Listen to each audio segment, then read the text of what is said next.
Hi, welcome to Dr. Brainwaves. I'm Dr. Rena Azar, and this is Dr. Susan Raschal, who is going to talk to us today about the management and treatment of asthma. We have already put out videos for hashtag asthma overview, asthma triggers, and asthma diagnosis. So asthma, when we refer to asthma, remember that we are talking about, or if you review some of those videos, we're talking about those airways or those tubes inside the lungs. And when someone has asthma, again, the symptoms are cough, wheeze, shortness of breath, chest tightness. And then we talked, like I said previously, about the triggers.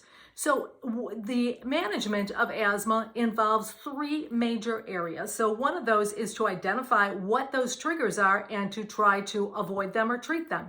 For an example, one of the things that we have learned from the medical literature is that allergen immunotherapy or allergy shots, drops and tablets, particularly the tablets and the shots, have been shown to prevent the development of asthma in about 50% of people who have allergies.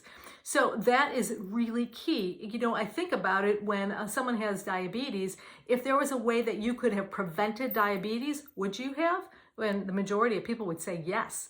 So that is one important factor when it comes to asthma, because we know asthma is an incurable, life-threatening disease, and it can be managed, and that's exactly what we're going to talk about now, is how to manage it. So once we identify the triggers, then we will talk about how to minimize exposure to those things.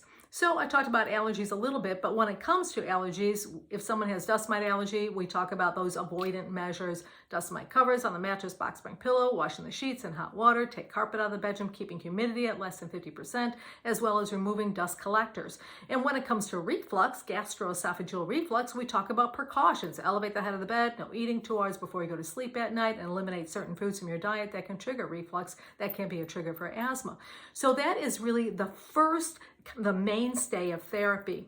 Then the second component is going to be identifying what kind of asthma a person has, because asthma is broken down into three groups. Essentially, there is persistent asthma that is either mild, moderate, or severe. And so depending on those groups, that will help identify which medicines are going to be the most appropriate. Now, anyone who has asthma should have what we refer to as a rescue inhaler. Those are called albuterol. The chemical in them is albuterol, and they come in a liquid formulation that you can put in a nebulizer or compressor, or they come in an inhaled form, and they also come in a tablet form. Almost no one uses those tablet forms anymore, but be that as it may, they are all designed to do the same thing: relax the muscle on the outside of the airway. Now, if you're hearing what I'm saying, and if you remember the video from previous video on asthma, we talk about that smooth muscle on the outside of the airway, but on the inside of the airway is where the swelling occurs. Know that when you take albuterol, however way you take it, it relaxes the muscle on the outside of the airway, but it does nothing on the inside of the airway where the swelling is, which is why it is so important to know which medicine to use for what. The medicine albuterol is designed to work quickly and effectively, but for a short period of time. It also can be used before you exercise. So some people have exercise-induced, what we call bronchospasm, and you can use that medicine about 15 minutes before you do an activity, or if you're having an asthma exacerbation. That medicine will work quickly, relaxing that muscle, buying you a little bit of time so that you can get other medicines into your lungs. When it comes to mild persistent asthma, one will need to be on an inhaled steroid, or they can also be on medicine that we put in a category of leukotriene receptor antagonists, which will include medicines like Accolate, or one that you may be more familiar with is Singulair or Montelukast.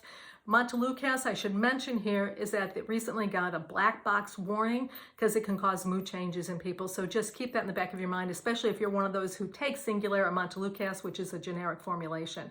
Then the next thing that we do is, if someone has moderate asthma, then you double up on that inhaled steroid, or you add an additional medication. And as the severity of asthma increases, it's additive, so you continue to add medications. So when it comes to severe asthma, if a person is maxed out on the medications, the oral medications, the inhaled medications, then what we will choose are biologics. And biologics are now medicines that have been available over the last 2 to 3 years that direct very specifically molecular mechanisms in the body that can trigger or lead to asthma. And that is very exciting for those of us who treat asthmatics and those of us who are in the field of immunology, because this has everything to do with the immune system. The third component is going to be the partnership. And the partnership is what we have with you and the provider. And that partnership is a way to understand what your asthma is, how to treat it on a day-to-day basis, and also how to manage exacerbations. And one of the tools that we use for that is something called an asthma action plan. And that plan will enable you in 2 quick steps to be able to get from having symptoms to preferably no symptoms at all. But it will also tell you at what point you need to seek help from either the emergency department or from your provider. So the 3 steps are going to be the avoidant measures, then medications, and third and extremely important is that partnership, as well as identifying when you need to use medicines and at what point you need to increase the amount of medicines that you use. So that is the overview of asthma, and we will talk about medicines that are specific for asthma in an upcoming video.